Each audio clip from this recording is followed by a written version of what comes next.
एक कलेक्टर साहब छुट्टी पर अपने घर आए हुए थे। सादे कपड़ों में वे एक ऑटो रिक्शा में बैठकर कहीं जा रहे थे। रास्ते में एक चेक पोस्ट पर पुलिस ने ऑटो रिक्शा को रोक लिया। पुलिस कर्मियों ने ऑटो चालक से कागजात की मांग की और कमी निकालते हुए रिश्वत की मांग शुरू कर दी। पुलिस वाले ने कहा, तुम्हारे वाहन का इंश्योरेंस नहीं है, पोल्यूशन सर्टिफिकेट नहीं है, चालान तो कटेगा ही। ऑटो चालक हाथ जोड़कर बोला, साहब मुझसे गलती हो गई, कागज मेरे पास है लेकिन घर पर छूट गए हैं, मैं कल दिखा दूंगा, कृपया माफ कर दीजिए। पुलिसकर्मी ने सख्ती से कहा, नहीं चालान तो कटेगा। हाँ, अगर चालान नहीं कटवाना चाहते तो दे दो। यह सुनकर कलेक्टर साहब चुपचाप पूरी घटना देख रहे थे।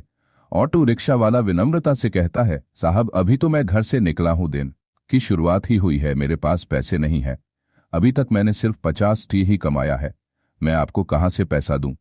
पुलिसकर्मी तंज कसते हुए जवाब देता है, तुमने कल तो कमाया होगा, वो पैसा कहां गया, उन्हीं पैसों में से दे दो। ऑटो चालक ने निराश स्वर में कहा, साहब वो पैसे तो कल ही खर्च हो गए, मेरे पास सच में पैसे नहीं हैं, आप मुझे माफ कर दीजिए, आगे से ऐसी गलती कभी नहीं करूंगा, मैं हमेशा अपने कागज साथ रखूंगा। इस पूरी बातचीत के दौरान कलेक्टर साहब जो ऑटो के पीछे बैठे थे चुपचाप सब कुछ देख और सुन रहे थे। जब पुलिसकर्मी ऑटो रिक्शा वाले पर रौब डालने और डराने की कोशिश करने लगा तो कलेक्टर साहब उसकी हरकतों पर ध्यान देने लगे, उल्टा सीधा उसको बोलने लगता है। तो दोस्तों, कलेक्टर साहब को गुस्सा आता है और कलेक्टर साहब पुलिस वाले से कहते हैं, तुम्हारी ड्यूटी यहां पर किसने लगाई है और तुम्हें चालान काटने का अधिकार किसने दिया है? यह कोई तरीका है इस तरीके से किसी से बात करते हो?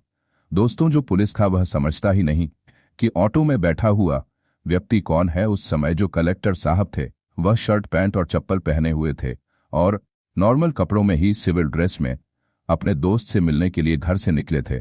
दोस्तों, पुलिस वालों को लगा कि यह कोई आम आदमी है जो उनसे इस तरीके का सवाल जवाब कर रहा है।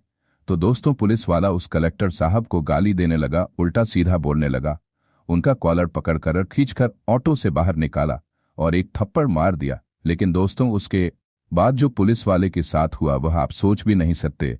जब आप जानेंगे तो आपके पैरों तले जमीन खिसक जाएगी। दोस्तों, वह पुलिस वाला कलेक्टर साहब और उस ऑटो रिक्शा वाले को गिरफ्तार करके अपने थाने ले जाता है, लेकिन फिर भी कलेक्टर साहब अपनी पहचान नहीं बताते और ये नहीं कहते कि वह कलेक्टर हैं। लेकिन दोस्तों, उस रात ऐसा क्या हुआ कि पूरे थाने में हंगामा मच गया और जो ऑटो रिक्शा वाला था उसकी भी पैरों तले जमीन खिसक गई, साथ ही उस सिपाही के साथ जो इन दोनों को गिरफ्तार करके लाया था। कुछ ऐसा हुआ जिसे जानकर सच में आपके होश उड़ जाएंगे। दोस्तों, यह घटना बेहद दिलचस्प है, आइए इस वीडियो के माध्यम से पूरी सच्चाई जानते हैं। लेकिन दोस्तों, वीडियो में आगे बढ़ने से पहले आपसे एक छोटी सी रिक्वेस्ट है, अगर आप हमारे चैनल पर पहली बार आए हैं तो कृपया चैनल को सब्सक्राइब करें और वीडियो को लाइक करें, इससे हमारा हौसला बढ़ेगा और हम आपको और भी ज्यादा इंटरेस्टिंग कहानियां सुनाते रहेंगे। दोस्तों, ये सच्ची घटना उत्तर प्रदेश के एक छोटे से गांव की है। जो कलेक्टर साहब थे उनका नाम आकाश प्रताप था। आकाश प्रताप अपने माता पिता के इकलौते बेटे थे। उनकी जिंदगी बचपन से ही संघर्षों से भरी रही। आज से 11 साल पहले उनकी हालत बिल्कुल अलग थी। उस समय साहब अपने पिताजी के साथ सब्जी मंडी में सब्जी बेचने जाया करते थे। दिन भर खड़ी मेहनत के बाद बमुश्किल 300 से 500 कमा पाते थे। इन्हीं पैसों से वह अपनी पढ़ाई का खर्च उठाते थे और अपने माता पिता व परिवार का भरण पोषण करते थे। उनकी यह मेहनत और संघर्ष ही उनकी सफलता की नींव बनी। और दोस्तों, उन दिनों कलेक्टर साहब अपनी जिंदगी से हार चुके थे। वह चाहते थे कि वह अपने जीवन में एक बेहतर इंसान बने ताकि किसी के सामने उन्हें झुकना ना पड़े। अक्सर लोग उनका मजाक उड़ाते थे, गालियां देकर और अपमानजनक बातें बोलकर चले जाते थे और वह उनका कुछ नहीं बिगाड़ पाते थे। यही अपमान और निराशा ने उन्हें अपनी जिंदगी बदलने की प्रेरणा दी। कलेक्टर साहब, जिनका नाम आकाश प्रताप था, ने अपना गांव और परिवार छोड़ दिया और दिल्ली चले गए। वहां जाकर उन्होंने यूपीएसएससी की तैयारी शुरू की। उन्होंने अगले 4-5 साल तक दिन रात मेहनत की और पूरी लगन से पढ़ाई की। आखिरकार उनकी मेहनत रंग लाई और वह एक कलेक्टर बन गए। जब उनके माता पिता को यह पता चला कि उनका बेटा अब डीएम बन गया है तो उनकी खुशी का ठिकाना नहीं रहा। आकाश प्रताप इस खुशी को अपने माता पिता के साथ बांटना चाहते थे क्योंकि उनके माता पिता ने उनके लिए कई मन्नतें मांगी थी। उन्होंने अपनी पूरी जिंदगी की कमाई अपने बेटे की पढ़ाई पर खर्च कर दी थी और अपना सब कुछ निछा कर दिया था।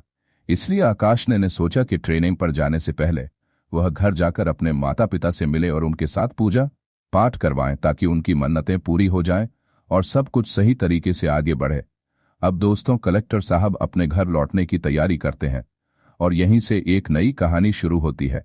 साहब अपने माता पिता से मिलने के लिए दिल्ली से अपने घर लौट आते हैं। दोस्तों, जब कलेक्टर साहब ने यूपीएसएससी की तैयारी के लिए अपना गांव छोड़ा था, तब से वह कभी घर वापस नहीं आए थे। इस बार जब वह घर लौटते हैं तो गांव में खुशी का माहौल हो जाता है। हर किसी के चेहरे पर गर्व नजर आता है। गांव के लोग मिठाई बांटते हैं और एक दूसरे को बधाई देते हैं कि उनका लड़का अब कलेक्टर बन गया है, डीएम बन गया है। कलेक्टर साहब 4 से 5 दिन अपने माता पिता के साथ घर पर रहते हैं। वह अपने माता पिता की सेवा करते हैं, उनके साथ समय बिताते हैं और उनके संघर्षों को याद करते हैं। इसी बीच एक दिन उनके पिताजी उनसे कहते हैं, बेटा बाजार से मेरी दवाई लेते आना, मेरी दवाई खत्म हो गई है। कलेक्टर साहब जवाब देते हैं, ठीक है पिताजी, मैं शाम को बाजार जाऊंगा और दवाई लेते आऊंगा। यह कहकर वह घर से निकल जाते हैं और यहीं से कहानी एक नया मोड़ लेती है। और दोस्तों, उस समय कलेक्टर साहब के पास अपनी खुद की गाड़ी नहीं थी, क्योंकि उनकी नई नई ज्वाइनिंग हुई थी और दिल्ली में पढ़ाई के दौरान भी उनके पास कोई निजी गाड़ी नहीं थी। उनके पिताजी भी मेहनत मजदूरी करने वाले इंसान थे, इसलिए गाड़ी की कोई जरूरत नहीं समझते थे। कलेक्टर साहब घर से पैदल ही निकल जाते हैं और गांव के रास्ते से गुजरते हुए जा रहे होते हैं। तभी बीच रास्ते में उनके एक पुराने मित्र का फोन आता है। यह मित्र पहले उसी गांव में रहता था और कलेक्टर साहब का पड़ोसी भी था, लेकिन उसके पिताजी सरकारी नौकरी में थे, इसलिए उन्होंने शहर में जमीन खरीदकर वहां घर बना लिया और पूरे परिवार के साथ शहर में शिफ्ट हो गए। मित्र से बात करते हुए कलेक्टर साहब उसे मिलने की इच्छा जाहिर करते हैं। उनका मित्र कहता है, ठीक है तुम मेरे घर आ जाओ, यहीं बैठकर मुलाकात कर लेंगे और आराम से बातचीत करेंगे। वह यह भी बताता है कि उसने अपनी मम्मी को बताया है कि तुम कलेक्टर बन गए हो। यह सुनकर उसकी मम्मी भी बहुत खुश हो गई और कहने लगी, उसे घर बुलाओ, मैं भी उससे मिलना चाहती हूं। यह सुनकर कलेक्टर साहब सहमत हो जाते हैं और अपने मित्र के घर जाने का फैसला करते हैं। लेकिन दोस्तों, वह नहीं जानते थे कि यह मुलाकात उनकी जिंदगी को एक नया मोड़ देने वाली थी। अब दोस्तों, कलेक्टर साहब अपने मित्र से कहते हैं, ठीक है थोड़ा समय लगेगा, मेरे पास गाड़ी नहीं है, ऑटो से आ रहा हूं, थोड़ा इंतजार करो, मैं थोड़ी देर में तुम्हारे घर पहुंच जाऊंगा। इसके बाद कलेक्टर साहब अपने गांव से थोड़ा आगे बढ़ते हैं और रास्ते में उन्हें एक ऑटो रिक्शा वाला मिल जाता है। वह ऑटो में बैठ जाते हैं और गांव से शहर की तरफ जाने लगते हैं। दोस्तों, उस समय कलेक्टर साहब पूरी तरह सिविल ड्रेस में थे।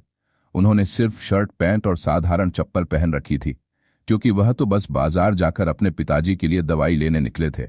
लेकिन बीच रास्ते में उनके मित्र का फोन आ जाने से उन्होंने सोचा कि जब शहर जा ही रहे हैं तो उससे भी मिल लेते हैं। कलेक्टर साहब सोचते हैं, मित्र है, उससे मिलने में कैसी औपचारिकता, कपड़े भले साधारण हो, क्या फर्क पड़ता है। वैसे भी दोस्तों, चाहे इंसान कितना ही बड़ा आदमी क्यों ना बन जाए, जब वह अपने गांव और घर पर होता है तो उसे साधारण कपड़ों और चप्पल में ही सुकून और अपनापन महसूस होता है। उसी सादगी में असली खुशी होती है। तभी ऑटो रिक्शा शहर की ओर बढ़ रहा होता है। लेकिन दोस्तों, इसी सफर के दौरान कुछ ऐसा होता जिससे कहानी अचानक एक रोमांचक मोड़ लेती है। बीच रास्ते में ऑटो रिक्शा वाला अचानक ऑटो रोक देता है और कलेक्टर साहब से कहता है, भैया थोड़ी देर रुकना पड़ेगा, आगे चेक पोस्ट है, वहां चेकिंग हो रही है। अगर मैं अभी जाऊंगा तो ये लोग मुझे पकड़ लेंगे और फालतू में पैसा मांगेंगे।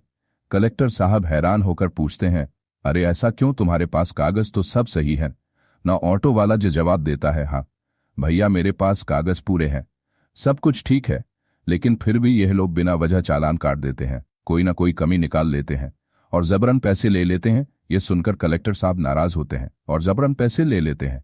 कहते हैं, अच्छा ठीक है, चलो मैं देखता हूं कि वह लोग कैसे तुम्हें रोकते हैं और तुमसे पैसे मांगते हैं। लेकिन ऑटो वाला डरते हुए कहता है, नहीं भैया ऐसा मत करो, मैं कई बार पकड़ा गया हूं, ये लोग मेरी कोई बात नहीं सुनते हैं, उल्टा मुझे डरा धमका कर पैसे वसूल लेते हैं। कलेक्टर साहब थोड़ी देर सोचते हैं, लेकिन फिर कहते हैं, डरो मत, मैं तुम्हारे साथ हूं, चलो आगे बढ़ते हैं, अगर कुछ होगा तो मैं संभाल लूंगा। दोस्तों, कलेक्टर साहब को अभी भी यह अंदाजा नहीं था कि चेक पोस्ट पर जो होगा वह उनकी जिंदगी के इस सफर को एक अनोखा मोड़ देने वाला है। ऑटो रिक्शा वाला कहता है, भैया यह लोग हर बार कुछ ना कुछ नुक्स निकाल ही लेते हैं, चाहे मेरे कागज सही हो फिर भी पकड़कर पैसा वसूल करते हैं। कलेक्टर साहब उसे समझाने की कोशिश करते हुए कहते हैं, अरे यार तुम मेरी बात क्यों नहीं समझ रहे, अगर तुम्हारे पास सब कागज सही हैं तो तुम्हें डरने की जरूरत ही नहीं है। अगर तुमने कोई गलत काम नहीं किया तो वह तुमसे पैसा क्यों लेंगे। यह सुनकर ऑटो वाला गुस्से में आ जाता है और कहता है, देखिए भैया, अगर आपको इतर जाइए कोई दूसरी गाड़ी पकड़ कर चले जाइए, लेकिन मैं अभी आगे नहीं जाऊंगा, क्योंकि मुझे पता है कि वहां जाएंगे तो ये लोग मुझे जरूर फंसा लेंगे, और अगर फंसा लेंगे तो पैसा देना ही पड़ेगा। और सच कहूं, अभी मेरे पास पैसा भी नहीं है। ऑटो वाले की बात सुनकर कलेक्टर साहब सोच में पड़ जाते हैं। वह समझ जाते हैं कि ऑटो वाला अपने अनुभव के आधार पर बात कर रहा है और उसका डर वास्तविक है। फिर कलेक्टर साहब शांत होकर उसे अपने पास बुलाते हैं और समझाते हैं, देखो तुम परेशान मत हो, तुम्हारे पास अगर सारे कागज सही है, गाड़ी का रजिस्ट्रेशन, इंश्योरेंस, लाइसेंस, तो तुम क्यों डरते हो। यह तुम्हारा अधिकार है कि तुम पुलिस से पूछो कि वे तुमसे पैसे क्यों मांग रहे हैं। अगर तुमने कोई गलती नहीं की है तो तुम्हें पैसा देने की जरूरत ही नहीं। पुलिस वाले बेवजह है तुमसे पैसा नहीं ले सकते। कलेक्टर साहब की बात सुनकर ऑटो वाला थोड़ा शांत होता है, लेकिन उसके चेहरे पर अभी भी डर और संकोच साफ झलकता है। दोस्तों, कलेक्टर साहब ने भले उसे समझा लिया हो, लेकिन वह नहीं जानते थे कि आगे क्या होने वाला है। चेक पोस्ट पर उनका सामना ऐसी स्थिति से होगा जो सब कुछ बदल कर रख देगी। तब ऑटो रिक्शा वाला थोड़ा झिझक हुए कहता है, साहब देखिए, कल मैं गाड़ी की सफाई कर रहा था, उसी दौरान गाड़ी के सारे कागज बाहर निकाले थे, लेकिन गलती से वह कागज घर पर ही छूट गए। अब अगर मैं वहां जा आगा तो वह लोग मुझसे कागज मांगेंगे, और जब मैं कहूंगा कि कागज घर पर है तो वह चालान काटने के लिए कोई ना कोई बहाना बना ही लेंगे, इसीलिए मैं नहीं जाना चाहता हूं। यह सुनकर कलेक्टर साहब थोड़ा गंभीर हो जाते हैं और कहते हैं, अच्छा एक बात बताओ, ये गाड़ी तुम्हारे नाम पर है और कागज भी तुम्हारे घर पर ही है, ये सच सच बताना। जब दोस्तों ऑटो रिक्शा वाला कहता है कि हाँ भैया, मैं सही बोल रहा हूं, गाड़ी मेरे नाम पर है, अभी 1 साल हुआ मुझे यह गाड़ी ली हुए और इसकी किस्त भी भर रहा हूं, सब कुछ ठीक ठीक है, कोई भी दिक्कत नहीं है, लेकिन फिर भी यह लोग परेशान करते हैं और पैसा ले लेते हैं। तब कलेक्टर साहब कहते हैं, ठीक है, मैं गाड़ी में पीछे बैठा हूं, चलो जितना भी पैसा ये लोग तुमसे मांगेंगे वह सारा पैसा मैं तुम्हें दूंगा और इनको मैं दे दूंगा, लेकिन तुम मुझे लेकर चलो, मुझे देखना है कि यह लोग तुमसे कितना पैसा मांग सकते हैं। अब ऑटो रिक्शा वाला भी मजबूर होकर कहता है, ठीक है चलता हूं, लेकिन जो भी पैसा ये लोग मांगेंगे वह सारा पैसा मैं नहीं दूंगा, आपको ही देना पड़ेगा। तब कलेक्टर साहब कहते हैं, ठीक है, मैं दे दूंगा। चलो। इस तरह से जब वे आगे बढ़ते हैं और जैसे ही बैरियर के पास पहुंचते हैं तो दोस्तों 3-4 कांस्टेबल वहां पर खड़े थे और उन्होंने ऑटो रिक्शा वाले को रोक लिया और साइड में गाड़ी लगाने के लिए कहा। ऑटो रिक्शा वाला तुरंत गाड़ी को साइड में लगा देता है।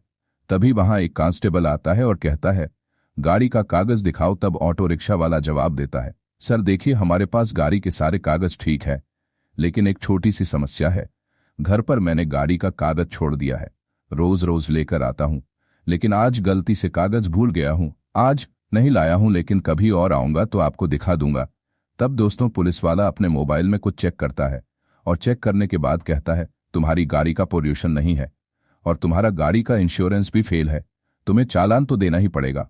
अब ऑटो रिक्शा वाला हाथ जोड़कर माफी मांगते हुए कहता है, साहब छोड़ दीजिए, गलती हो गई है, कागज मैं लेकर आऊंगा, आपको दिखा दूंगा, मेरे कागज ठीक हैं, कोई कमी नहीं है। तब पुलिस वाला कहता है, नहीं देखो दो तो मैं तुम्हारा चालान नहीं काटूं और तुम्हें छोड़ दूंगा, तुम्हारा ज्यादा पैसा भी खर्च नहीं होगा। अब ऑटो रिक्शा वाला रोने लगता है और कहता है, साहब अभी तो मैं घर से निकला हूं कमाने के लिए, अभी मेरी बस 33 रुपया कमाई हुई है, तो मैं आपको 1 रुपया कैसे दे दूं, और इसमें मेरी कोई गलती नहीं है, मैं आपको पैसा क्यों दूं। फिर पुलिस वाला उस ऑटो रिक्शा वाले को धमकी देने लगता है और गाली गलौज करने लगता है।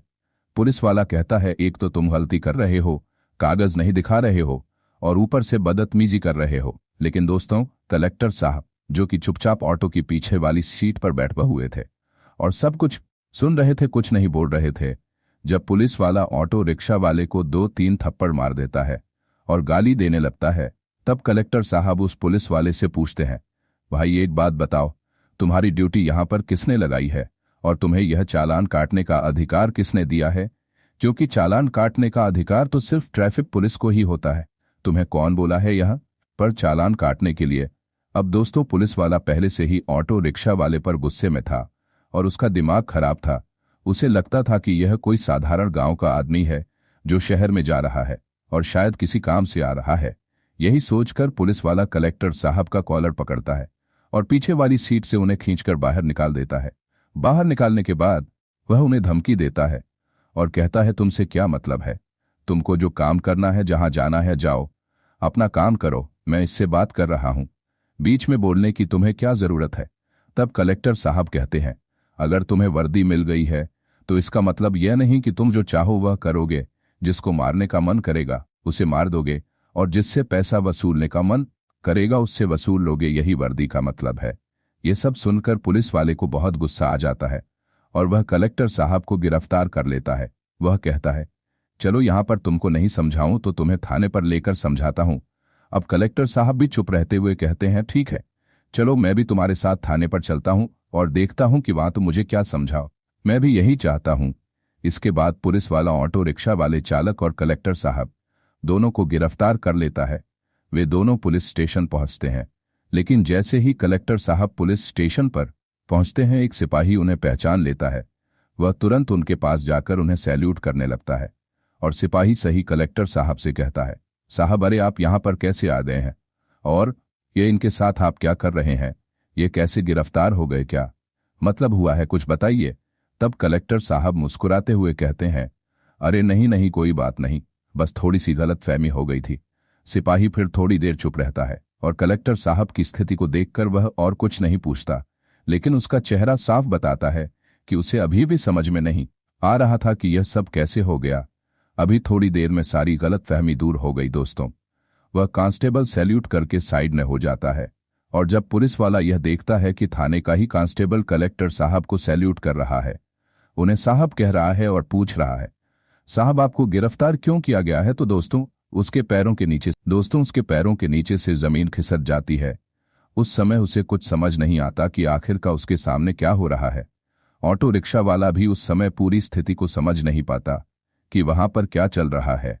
तब कलेक्टर साहब थाने में मौजूद सभी सिपाहियों को एक जगह बुलाते हैं और समझाते हैं, आप लोग अगर अपने शहर में इस तरीके से काम करेंगे तो बताइए यहाँ की जनता पुलिस से क्या उम्मीद रखेगी? कलेक्टर साहब गुस्से में कहते हैं, शायद आप लोग जैसे पुलिस वालों के कारण ही पूरी पुलिस टीम बदनाम होती है। इस ऑटो रिक्शा वाले की कोई गलती नहीं थी, लेकिन फिर भी आप इससे मान रहे थे। अगर यह पूरा दिन मेहनत करेगा तो भी उसे सेक मिलेंगे या नहीं, यह तो उसे भी नहीं पता है, लेकिन आप बिना कुछ किए बस चुटकी में उसे निकाल लेंगे और अपने पॉकेट में रख लेंगे। क्या आपको ड्यूटी के दौरान यही सिखाया गया है? फिर कलेक्टर साहब उस सिपाही से कहते हैं, अगर मैं इस ऑटो रिक्शा वाले के साथ नहीं बैठा होता, अगर मैं इस पोस्ट पर नौकरी नहीं करता तो मुझे यह सारी बातें नहीं पता होती। आप लोग मुझे इसके साथ साथ फंसाकर मुझे भी जेल में डाल देते, तब मेरी जिंदगी बर्बाद हो जाती और मैं भी नहीं जानता कि आप लोग कितने लोगों के साथ यह सब हरकतें करते होंगे। अब दोस्तों वहां पर बहुत ज्यादा हंगामा खड़ा हो जाता है और बहुत सारी इंक्वायरी वहां पर बैठ जाती है। कई तरह की कार्रवाई होती है। फिलहाल वहां पर 1-2 दिन तक सभी स्टाफ के लोग परेशान रहते हैं और सबके बीच में दहशत का माहौल बन जाता है। लेकिन दोस्तों धीरे धीरे कार्रवाई आगे बढ़ती है और अंत में निष्कर्ष यह निकलता है कि जो पुलिस वाला कलेक्टर साहब के साथ बदतमीजी कर रहा था उसे नौकरी से निकाल दिया जाता है, निलंबित कर दिया जाता है, उसके की सजा उसे मिल जाती है। अब दोस्तों वह पुलिस वाला अपने घर पर बैठकर अपने पड़ोसियों, दोस्तों और रिश्तेदारों से श्वास लेता है और सोचता है कि उसे अब अपनी जिंदगी में पैसा कमाने और अपनी जिंदगी को सही तरीके से गुजारने की आवश्यकता है। दोस्तों ऐसे लोगों के साथ ऐसा ही होना चाहिए, तभी वह अपनी गलतियों से सीख पाएंगे और एक बेहतर इंसान बन सकेंगे। दोस्तों इस घटना को सुनने के बाद आप लोग क्या कहना चाहेंगे? अपनी राय हमें कमेंट बॉक्स में जरूर बताइएगा। दोस्तों इस कहानी को सुनाने का मेरा उद्देश्य किसी को परेशान करना, भावनाओं को आहत करना या किसी के दिल को दुखाना नहीं था, बल्कि मेरा उद्देश्य आपको जागरूक, सचेत और अलर्ट करना था। इस पूरे वीडियो को देखकर आपका मन सोचने पर मजबूर हो गया होगा। ऐसी ही और कहानियों के लिए हमारे चैनल को लाइक, शेयर और सब्सक्राइब जरूर करें। आपकी क्या राय है? कृपया अपनी राय निष्पक्षता के साथ कमेंट बॉक्स में जरूर दें। जहां भी रहिए सचेत रहिए, सुरक्षित रहिए। बहुत बहुत धन्यवाद।